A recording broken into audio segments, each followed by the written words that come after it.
welcome Mr. Yagnesh Ragarajka from 247 VC on the stage. Thank you so much appreciated.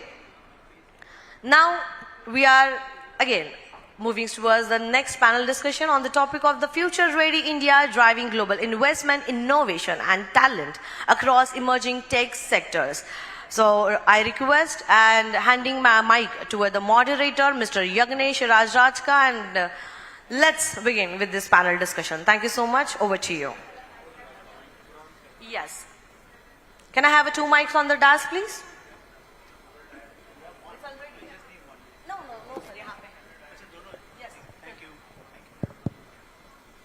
Well, thanks for having us post-lunch.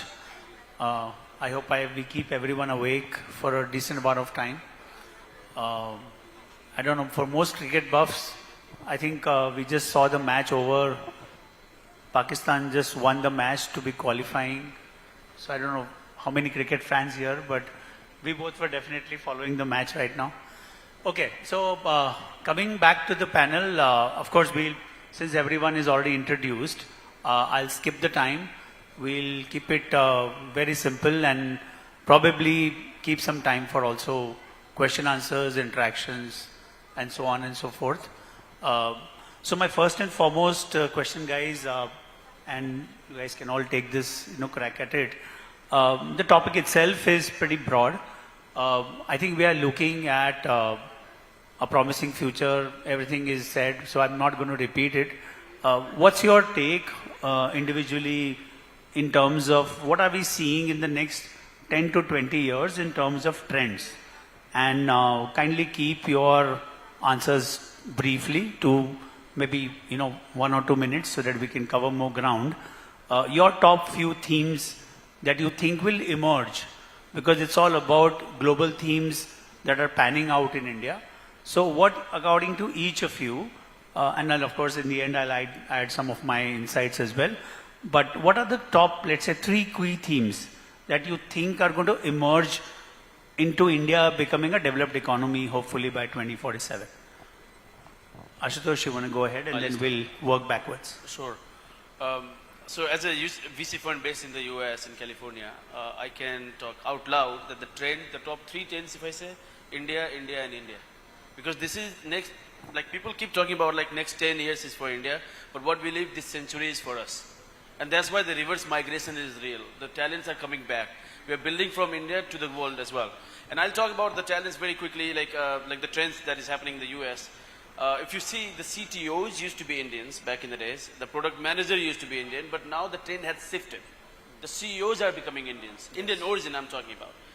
And then, like even the people from India locally as well, like they're building from the world here as well. So you don't need to be worried about like where you're building it from. The best thing that we have right now, the average age of Indian in India is like around 28 or 29, right? So that's the powerful thing that we have. We are the most populous country. So within India, name 3 sub-trends. Sorry, say that again? Within India, what are the 3 top trends that you think founders and startups will emerge in? Like the themes, sectors, according to you. So I think one thing is, of course, deep tech, everyone is talking about. Consumer, we cannot miss out. The reason being is like 1.4 billion people living here. So consumer, you cannot miss out as well at the same time. And again, I mean, AI, of course, the thing like it's... So deep tech, AI, consumer. 3 of you. Chat. So if we talk about global trends, I'm going to answer a very specific question. You said 10 to 20 years, right? 10 to 20 years. I'm talking very macro because that's what defines trends. And then we can, Yes. always figure out. So for next 10 to 20 years, if we have to focus on something that has to be for India to not just focus on assembling things for the rest of the world. We already manufacture a lot for the world. We already provide services to the world. But it's time to start innovating and ownership is different.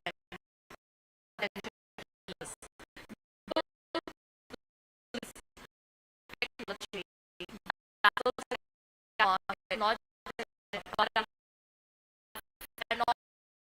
designed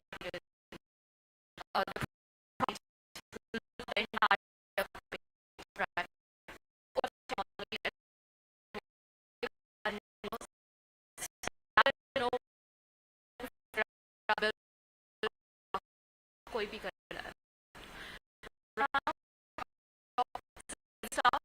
20 years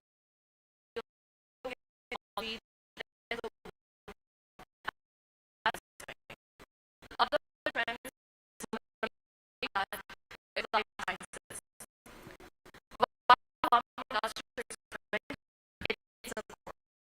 Is one of the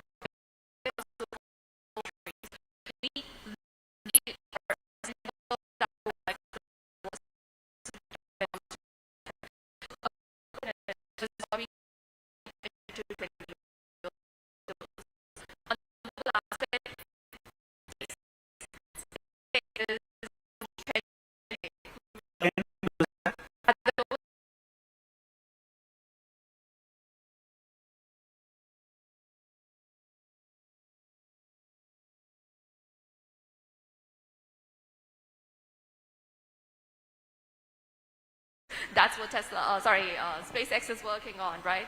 But that's what where we can see growth for the next 10 to 20 years. All right, cool. So just to summarize, IP and then life sciences and space. You know, Yagnish, Raja. I have a slightly different take on this. And while deep Please. tech, AI are themes, and some of these technologies will be enablers, I think in the overall India growth story, there are lots of opportunities that are very deeply rooted into the Indian context. For example, today we are a 4 trillion economy. As we become a 10 trillion economy, our rural markets, which are currently about $800 billion, will have to be about $4 trillion, which is the size of India's economy today. In 20 years' time, when we become a 30 trillion economy, our rural markets will have to be 2.5 times the size of India. Now, think about when we talk about entrepreneurial opportunities, simple things like distributing products and services in rural areas. There is no deep tech, there is no AI required. Yes, if you use AI and deep tech, it will make it optimal. But some of these things are extremely grounds up kind of ideas that can be incubated anywhere. Think about if India has to be a reliable partner in the world, then our supply chain, which is currently considered to be very inefficient, will have to be it will have to be transformed very significantly. In those areas, optimizing simple things like logistics, asset optimization, and these are ideas. Some of these will leverage technology in the AI context, but some of these could be just purely basic technology enabled. I'll give you an example. We invested in a cold logistics company about 5 or 6 years ago. It is a cold logistics company. It's air conditioned, or what is called the refrigerated vehicles transporting cold, or produce that requires cold storage from point A to point B. It's not a technology business, but it's a technology-enabled business. There's a basic app and a platform, etc. Similarly, I think the third aspect that will be fundamental to the India growth story is simplifying our exports and enabling exports for our SMEs. Again, all of these three areas, if you think about supply chain optimization, rural distribution, export simplification, are use cases that can be, very dhanda-like businesses rather than tech-first businesses.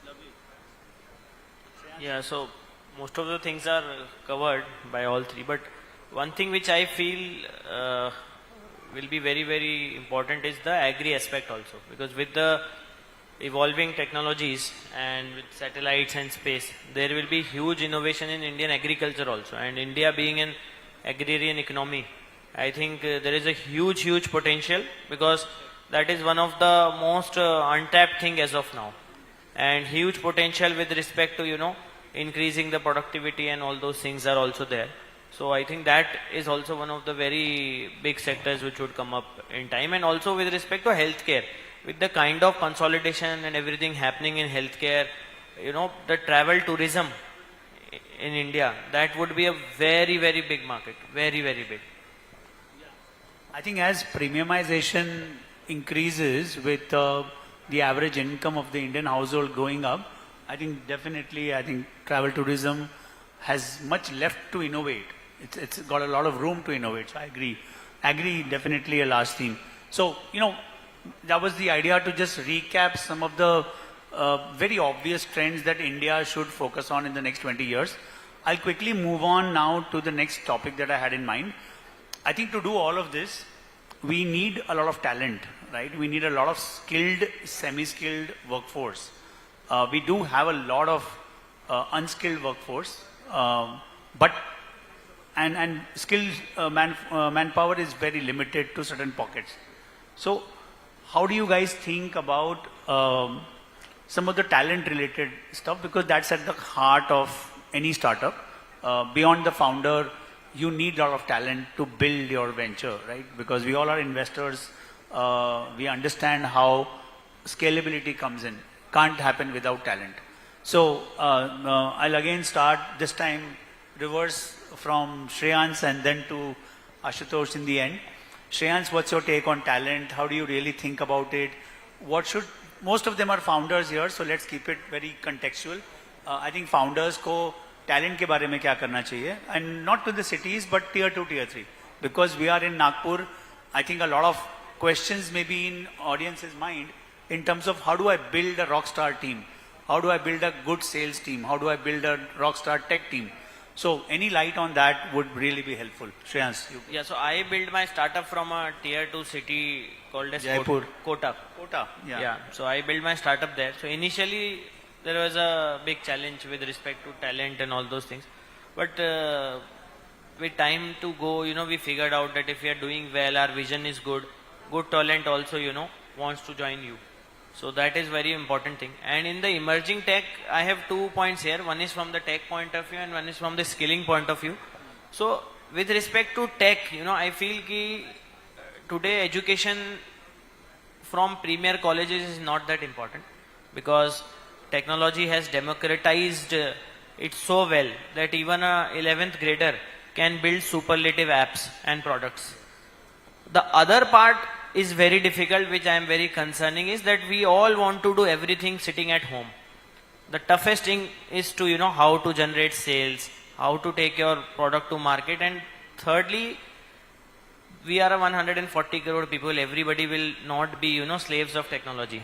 So just to intervene, guys, Shreyans recently sold his healthcare business to a large listed company for a fantastic amount. So this comes with a lot of experience, guys. So Yeah, a big round of applause would be welcome. I think it will also wake up some of the guys in the audience too.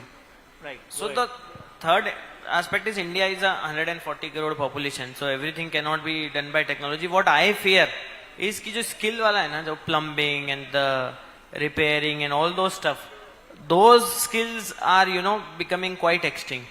So I don't know what will happen to everything. Cannot be driven by IoT and all those things. But being from a tier 2, sometimes I feel कि यार आज तो एक phone पे व्यक्ति आ जाता है और ठीक कर देता है, बट आज से 10 साल बाद क्या होने वाला है वो, क्योंकि किसी को आएगा ही नहीं वो सब. Project. I'll answer this talent question in 3 aspects. One is, what are the opportunities for entrepreneurs? Second is, what should founders do in finding talent? And the third would be at an independent level, at an individual level, what are the things that one could do to reskill or retool yourself. If you think again, going back to the earlier conversation about the India growth opportunity and stuff, unless we create great or we reskill some of our blue-collared, grey-collared workers, it is not going to be a happy growth journey as far as India is concerned. Now, what that means is that for entrepreneurs, it creates lots of opportunities for them to build businesses around skilling. And these need not necessarily be, again, I keep on saying the same thing again, which is it need not be VC fundable businesses. As entrepreneurs, when you think about creating something, it need not necessarily be something that will be funding ready and stuff like that. There are lots of options that are available in building businesses that will be nice dhanda businesses. People like Nandan Delikani have created fantastic platforms on top of which lots of ideas can be built in, like the UPI for jobs and the Blue Dot initiative and stuff. Some of you who are interested in building businesses in the skilling or the talent area might want to have a look at that. Now, when it comes for founders, to your question in terms of what should founders do in finding either co-founders or talent, I think it's important to have a vision for your company that is inspiring for people to say, oh, this is so interesting, let me go. And if you don't have an inspiring vision, it is unlikely, whether you're in tier 2 or tier 1 city, to be able to attract that kind of talent. But if you are driven with purpose, and that purpose resonates with a lot of people, irrespective of whether you have resources or no, people will join your journey, and in the process be able to, create that resources. Third, at an individual level, I think one of the things that I keep on telling young people is to read a lot, consume content. Read meaning not literally read, but whether you listen to talks or podcasts and stuff like that. The world and the environment and the business dynamics are changing so much that it's super important to keep yourself glued. Yesterday, Ashish Taneja was giving an example of some entrepreneur that he met who's building some components for rockets. And where did he learn to build that? He learned about that on YouTube. And then he's created a business which is now funded. So skilling, even for individuals, for yourself, there's lots of options and opportunities available. Absolutely. Couldn't agree more. Chat? So when I talk about talent, I'm gonna go a bit more micro than a macro right now. So what he said is 100% right, which is there has to be a willingness to learn and upskill yourself. If you have a plan to do something, or if you're starting a company of any sort, saying human resource is an issue, which is a real issue, by the way. How you can attract talent is number one, through networking. When I was running a company, I actually didn't have data scientists. This is 7 years ago, right? So what I did is I actually reached out to over 100 people, just asking anyone who could help me and train my team on the same. And I was lucky enough to find one person who was able to do that, right? So finding the right people who support you and upskill your team, either by yourself or bring someone in to do so, is the best way to generate talent. Second, at a level where you're still studying, I would suggest one thing you need to get out of your head is that making mistakes is a bad thing. It's not. Making mistakes is a good thing, which means go learn something on YouTube, try something out. The earlier you fail, better it is for your future, right? Because as we fail, it means we took a risk, we tried something new, we learned something from it. And over the period of time, once you have graduated, and then those people who start after college, you are already 2-3 steps ahead of them, right? So for me, talent is more towards self-building it up and to try something new. And second is to literally go and network. Yeah. Ashutosh, you have to provide a very interesting perspective to everyone. Tell us about your journey of why you moved to India almost. Sure. So I'll first of all, what you mentioned about the plumbing and small, those kind of businesses. Like you correctly mentioned, the income is rising here. I'm just digressing a little bit and come back to the talent in a minute. So income is rising, which means the middle class is rising in India. And that's a trend. Like sector is not really a trend. Like everyone is talking about deep tech or AI, blah, blah, blah. So that is the trend. When middle class is rising, what happened in the US 30 years back is happening in India right now. That's why the company like Zepto, company like Blinkit are successful here.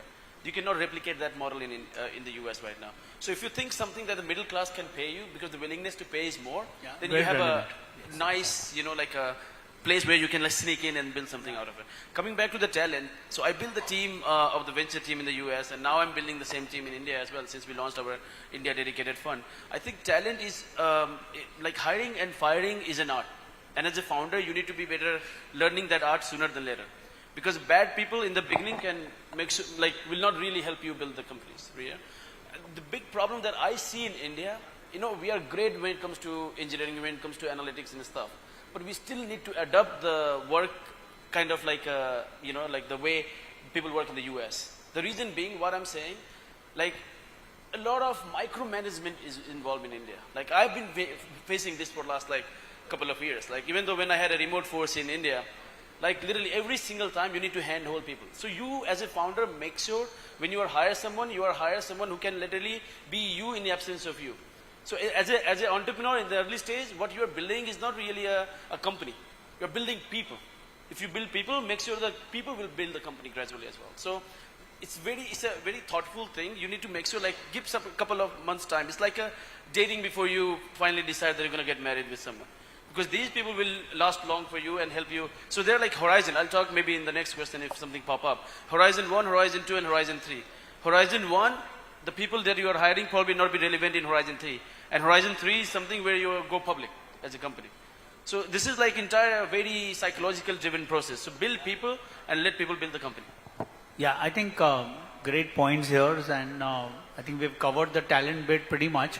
My 2 cents on talent is when you hire people, look for attitude rather than skill sets, because skill sets can be acquired, attitude can't be acquired. So look for attitude in people. That's what will probably help you make better decisions in hiring your core team, your co-founders. I mean, those alignments are very important. Everything else is available. You can pretty much, if your learning curve is fast and you're really very good in terms of acquiring skills, learning curve is good, you pretty much acquire your skills on the way. But attitude is something that nobody teaches you, right? It's either there or not there. So you got to figure that out. That's a little bit of what I have experienced with leading teams, leading the fund teams as well as corporate. I used to be in corporate for 20 years. I have led smaller teams, I have led larger teams. That's what has been a single, I think, learning for me. Coming to, I think we'll also want to cover one question on what internally is the interesting sectors that you are investing in. Important for people to know, because a lot of founders here, a lot of student, I'm sure a lot of aspiring entrepreneurs in the student community. So just very like 1 line, 2 lines on where are you going to invest in the next 3 to 4 years. And then again, we'll leave it open to questions. I think we'll keep it more interactive. Would love to have more questions from the audience. Else we'll continue our chat, right? So each one of you, I think Ashutosh, sectors, interesting check sizes. What are you finding interesting next 5-10 years? So where would you like to invest, even if it's not your area right now? yeah, Just an extended question. Absolutely. And just one last piece on the talent. The first hire that you should have as an entrepreneur should be your CFO. You know, that I have learned over the years. Only one can afford it Oh, at yeah, some I mean, point. like CFO or the finance guy, if you can afford it, because You know, one of the founders have to know numbers. That's for sure. 100%.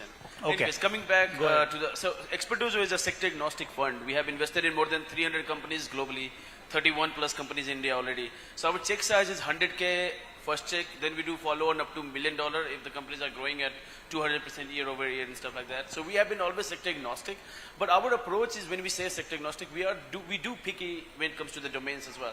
Like B2B, SaaS, AI, something that is very scalable, that doesn't need a lot of capital in the beginning, something a sweet spot. What we see specifically when we look for the founder is, are you able to sell what you're selling?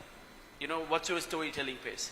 If you can convince me, even though, like, let's say right now a lot of trends happening in India in the deep tech. But the thing, when we speak with the founder when it comes to the deep tech, they're really amazing when it comes to engineering, but they cannot tell the story of the deep tech, what exactly they are selling and stuff like that. All right. So, cool. So anything that is like, we are sector agnostic, 100K check, but someone like, if you are very customer centric, then come to us. Happy to speak. Cool. Chad.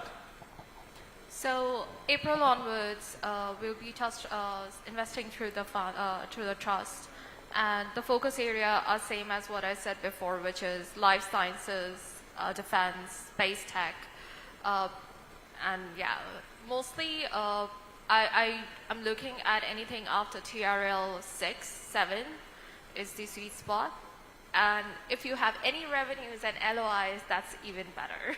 So. All right. Project. So Carrot Capital, we are an early stage fund where we typically come in at a stage where early growth stage of the company, which means after there is clear in market evidence that the product, business model, customer segments, there's reasonable evidence that those are proven. Our typical check sizes would be anywhere between 8 crores to about 20 crores. By and large, therefore, about 12-15 crores would be the average ticket size. But the reason I'm here is also because we run an accelerator as well, which means that we also invest in very, very early stage companies, and these could be as early as concepts that somebody is reasonably thought through and then gotten. And there our ticket size would be anywhere between 50 lakhs to 2 crores with the ability to then follow up in later rounds. And we are a thematic fund, which means we will invest in specific themes that we believe are, in our case, in our view, fundamental to the India growth story. Supply chain optimization, transitioning to EV, jobs, employment, employability, all of those are areas that will come there. For example, within supply chain and distribution, we'll look at things like optimizing manufacturing or distributed manufacturing. Within EVs, we look at things like battery technologies, leasing models, and so on and so forth. So those are the kind of broad themes that we'll look at. Interesting.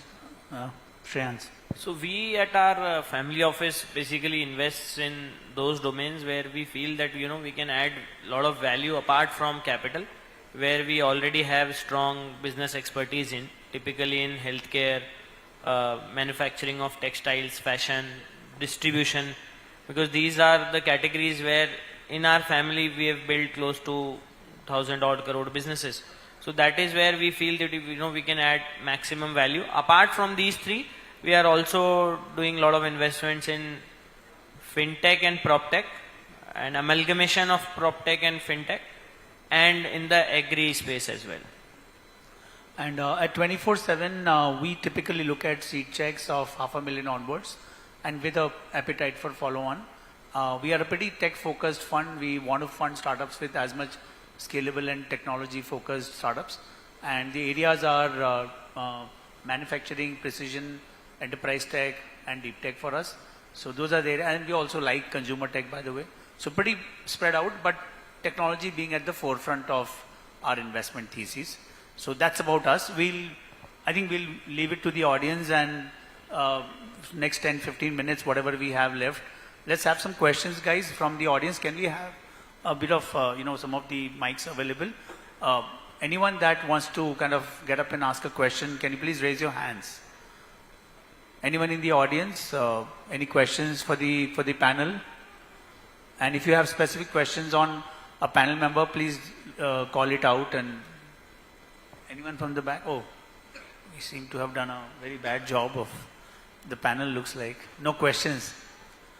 We have an intelligent audience, or we have, I think, some lunch hangover. Yeah, okay, there you go. There are some guys woke up. Guys, can you please hand over the mic there? Okay, my statement woke them up, looks like. Okay, yeah, go ahead. Can you kind Is of... that a question to someone appointed? Anybody can answer. Anybody? Okay, fine. So, can you point out certain GCCs which will be relevant, especially in this region, Vidarbha, who are bound to come maybe in near future? Come again with your question. Some GCCs, global Capability centers. Okay. which will be relevant to this region, especially Vidarbha. Vidarbha. Okay. Anyone wants to take it? Who would be coming, sort of, any cases? I think I'll just probably take a jab at it.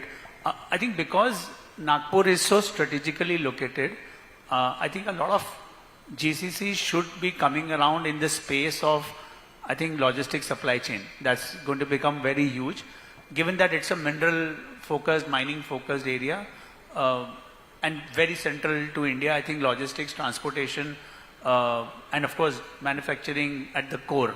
I think so. Anything that is giving a boost or a fillip to those activities, I think those are the ones that you can expect GCCs at. I mean, the technology piece is out for this, if that was the question. I think one gentleman behind, yeah, please. Hello, thank you for the insightful talks. Yes, I'm Sumit. I'm from Nagpur, and I'm here with my sister-in-law, Ritika, and my brother Vansh. And we're working on a startup here, like we're building our own EMS for BMS. EMS, Energy Management System. EMS, okay. Yeah. So, but I think what we're struggling right now is that, like, if we want to, like, go to investors, do we build a proof of concept, or do we build a product, get revenues, and then go to investors? Or like, do we just pitch like this is a proof of concept, and these are like our potential? So like, the question is like, do I sell a hope, a dream, or do I have to show them reality and build a product? Okay, anyone wants to? Project, I think you should take. You know, at different stages of the business journey, you will have different kinds of investors. Think of it like a school. If your kid is 2 years old, you won't apply for a college. You'll take him to a play school or whatever, or her to the play school. And as they, sort of graduate, you'll go to different things. Similarly, in the startup world as well, if all you have is a concept, and nothing wrong in having just a concept and saying that, look, I need some money to take this concept into that market, then the right forum for you will be to go to incubators and accelerators. Some of them exist within the region as well, and you could apply to any of the incubators, accelerators that are relevant to the domain that you're in. But if you do have the internal resources to be able to create a product or a concept that can be proven, then there are the array of people who could invest into you opens up. So the short answer is that irrespective of whatever stage you're at, you can go and seek capital if you need capital. And in fact, even if you don't need that capital, often it is wise to go and meet with people, because you get feedback and you get different perspectives. But whom you go to will be different depending on the stage that you're at. So I think, I should just keep we have like 5 minutes. this is just like 1 minute. Please. Go ahead. Go to customer, don't go to anybody. Right? If your customer are trusting you, they could be your future investors as well at the same time. Don't raise money if you don't need it. And we are saying it as I'm taking liberty Of course, to say, as a always. VC, like Raise go to- money as a last resort. Exactly. Customer. That will help shape your business model and everything, and revenue, everything. Investor will follow you there. All right, cool. Any inputs here? Chad, you want to? Also, why do you need to go to an investor? There are so many grants that are available right now. So when you want capital, investor is not the only solution, right? You have to see what all available finances you have with you, and then maybe leverage that. Yeah. Also, just one last bit. Are you really looking for advice, some kind of mentoring? Is that why you want a check? Because I think that probably was a hidden question out there. Yeah, that is. So I think then you need to find the right set of investors who understand your business, invest as well as work with you. If that's the objective, and it's fine. Yeah, Nothing wrong with it. Yeah, I think we're looking for more mentorship, because I think you guys have helped build companies from scratch, and I think people like you can really help mentor us on how do we Absolutely. Generally VCs like to mentor only their portfolio companies. Yeah, so of course, yeah. first you will have to convince them to invest. Yeah. True. Yeah. Okay. We'll come on this side. I'm coming to you last, Lokesh. You are in the first row. You are supposed to answer questions. Okay. At the third row, yeah.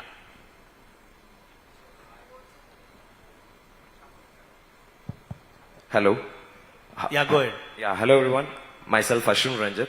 I'm from Kerala, and I am currently studying as an AI engineer in Nagpur. And I'm trying to build AI, knowledge-based system for financial sector. So a lot of problem what we face right now when we are tweaking out or when we are building is to lose credits. We have to have access of a lot of cloud credits and API credits of AI.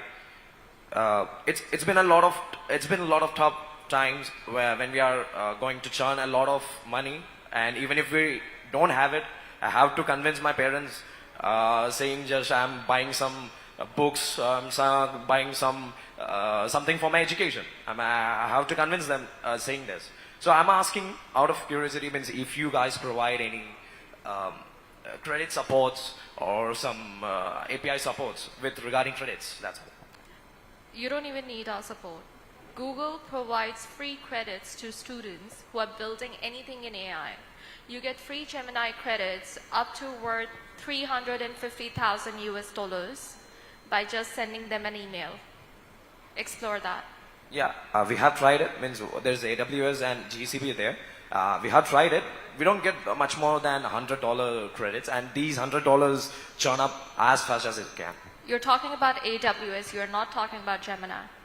Yeah. Gemini's API credits are per day it gets renewed, but since we need to move on to AIs, other AIs also. I think what happens here is if you get onboarded with an incubator, a good incubator will ensure you get credits, because these guys also do partnerships with Google, Microsoft and all of these. So try that out, and in Nagpur, I think I Am Nagpur, please reach out. You are right here. Go to I Am Nagpur.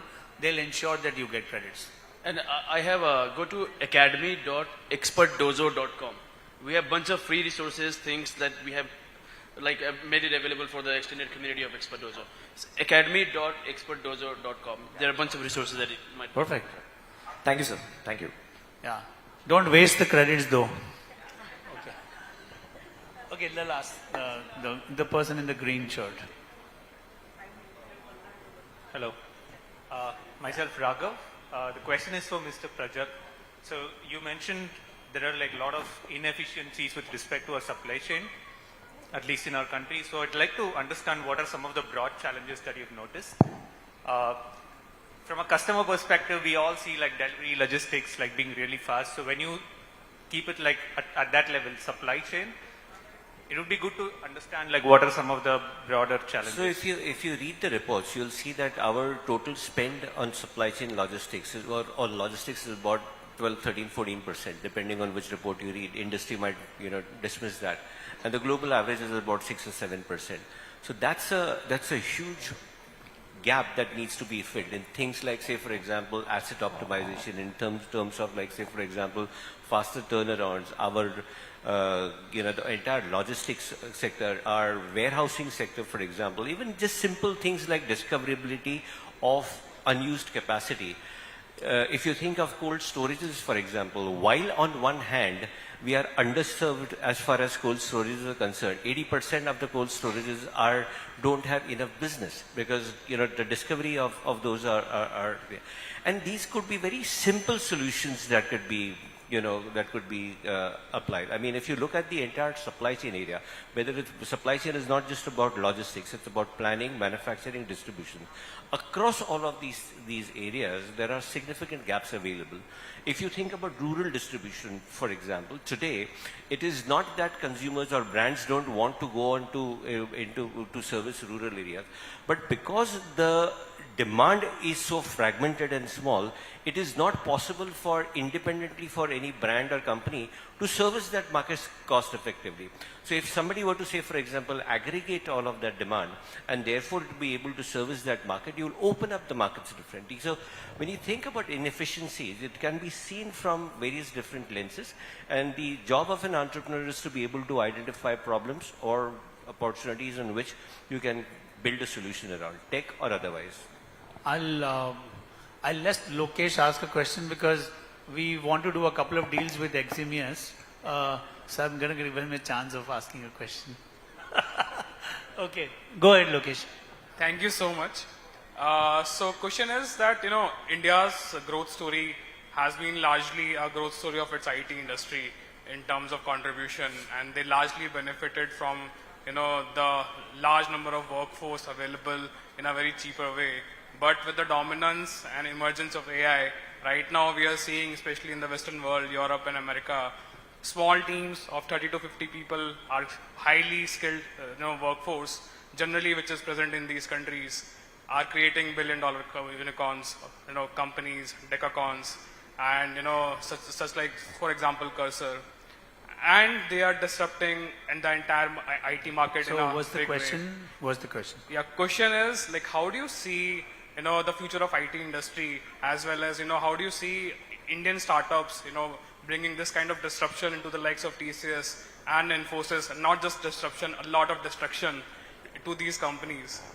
So I'll go first if everyone's fine. I think the way I see it is, I don't think we need to get distracted with whatever you just said. Decacorns being created in $1 million. I mean, US has been known to be rich in valuations than India. Let's not compare ourselves. Let's understand what India needs. And exactly on all the points that we guys were talking about for the last half an hour is, I think, where India needs to focus. Without worrying whether we are going to be the AI capital of the world and all that, let's not go there.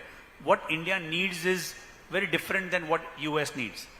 US needs AI in a very different manner than what India needs. India will have a large manpower, labor offering. So whatever we can build on top is great for India, I think. That's the way I think about AI. AI which can empower, like Industry 5.0 empowers manufacturing with human intervention. So human with machines is Industry 5.0. That is what I'm talking about in AI. So I think AI, when clubbed with how you better utilize your workforce, is actually what India needs. It's not just about what US is building. I think they have a different problem statement. We have a different problem statement at a high level, but I'll ask you guys to chip in too. I can just say one point out loud. What he said is very true. So I was on the panel in Bangalore recently, and the panel theme was how Bangalore can be the Silicon Valley. The theme is itself wrong. Why Bangalore needs to be the Silicon Valley? Yeah, we don't need to be Silicon Valley. We should be following our own way. We have a power of like the Indian way of working stuff, like the Jugaad or whatever you call it. Like we have to stop copycat things from the West side. The number So don't of follow the West. unicorns, I mean, those are false narratives. I think it's very, very wrongly placed. It just puts founders under so much pressure. It puts also VCs under so much pressure. And what has been written in the West 40 years back is gone. It's outdated. Like they talk about minimum viable product. Like if you have not dated someone minimum viably, you are not in a minimum viable marriage, then why you are building minimum viable product? Yeah, Like I it think should be, so. it should The be point start is- with love. The yeah. point is, Yeah. it should be our own way. Yeah. So I think India will find its own feet. Like today we are in Nagpur, we are talking about things which are supply chain focused, which are Nagpur focused. I think every region will have to find its sweet spot and build stuff which is valuable for people. Whether you do it with AI, without AI, with a little minimum amount of engineering, re-engineering, backwards engineering, integration, forward integration, all that is fine. I mean, it's all okay till the customer is served well. I think that should be our focus, and not, being touted as the AI capital of the world, or, we are left behind in deep tech. It's fine. We're building our own space solutions. It's fine. I mean, we don't need to be compared and, have been rated. I think that's the false narrative, but I don't know if everyone else agrees. The way we started from India, we are again going back to the India. So use AI as a facilitator for India.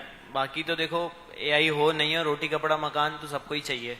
तो उसके लिए जो भी जरूरत है उसके लिए India is the largest consumer also, and going forward it will be a largest manufacturer as well.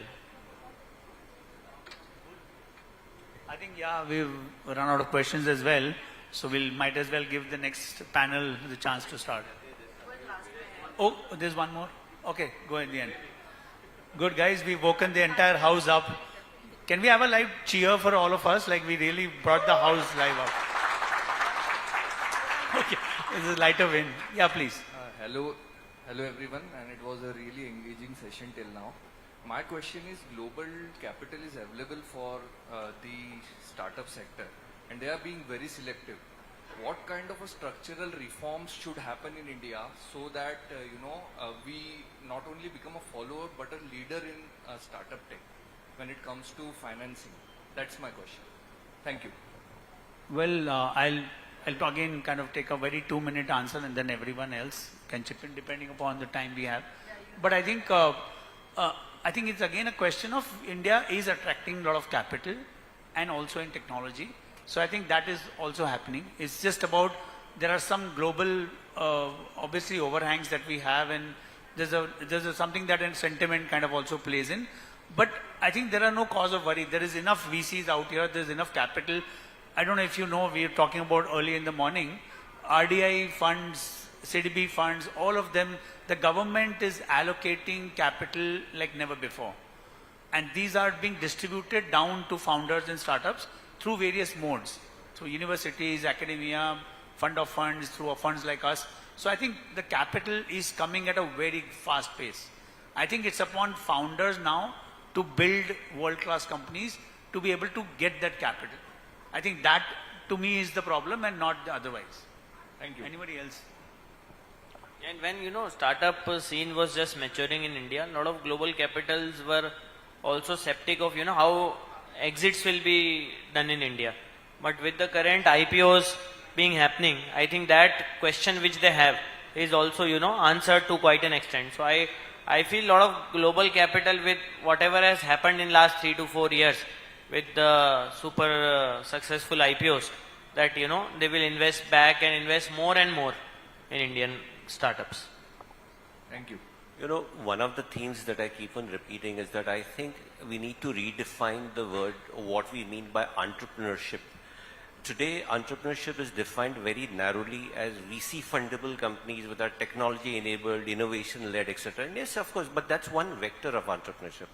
I think what India needs is a model where entrepreneurship should be defined as any legitimate business that the entrepreneur wants to do. If I want to make handmade shoes, it's not a tech-enabled business, or I want to start a catering business, or I want to start anything else, it's a business, and we need to respect that. And I think I've had this debate with the government for a long time, that why should startup-related benefits that are given today should be restricted only to tech-enabled companies that are VC fundable? Why can't, say, for example, a handmade shoemaking company or a furniture rental company get the same tax rebates that they get? I think MSMEs have now started getting some of that, but I think, but today, for example, nobody who considers themselves an MSME will sit in this session. They will only come in to hear about deep tech, AI, this, that, etc. But I think we should open up that conversation to just any operating business that somebody might want to do. Thank you, sir. That's all, guys. Thanks for the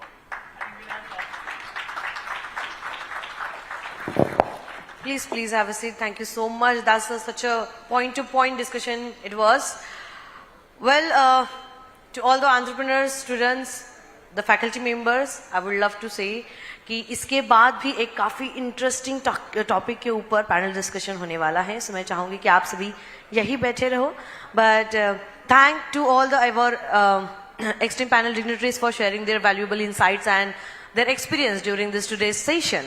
As a token of appreciation, we would like to felicitate our panel dignitaries with the mementos, and for that I would like to call in fate I am Nagpur's Ms. Shivangi Gokhale to please be on the stage, and please felicitate by the help of memento. We have our dignitary on the stage, Mr. Ashutosh Kumar Jha from Expert Dojo. Give it a huge round of applause for our dignitaries. Thank you so much. One more time, request to Ms. Gokhale to please felicitate by the help of memento to beautiful Ms. Chahat Agrawal from A Square Capital. Thank you. Again, request to Ms. Shivangi to please felicitate by the help of memento to Mr. Prajakth Raut from Carriage Capital. Thank you so much, sir. Once again, request to the Shivangi to please felicitate by the help of memento to Mr. Shriyansh Mehta from Nanda Capitals. And at the last, may I request again Ms. Gokhale to please felicitate Mr. Yagnesh Ragrajka 247 VC on the stage, please. Thank you so much. Thank you so much. Please have a seat and enjoy your next session. Well, once again, this is Anger Angita in front of you.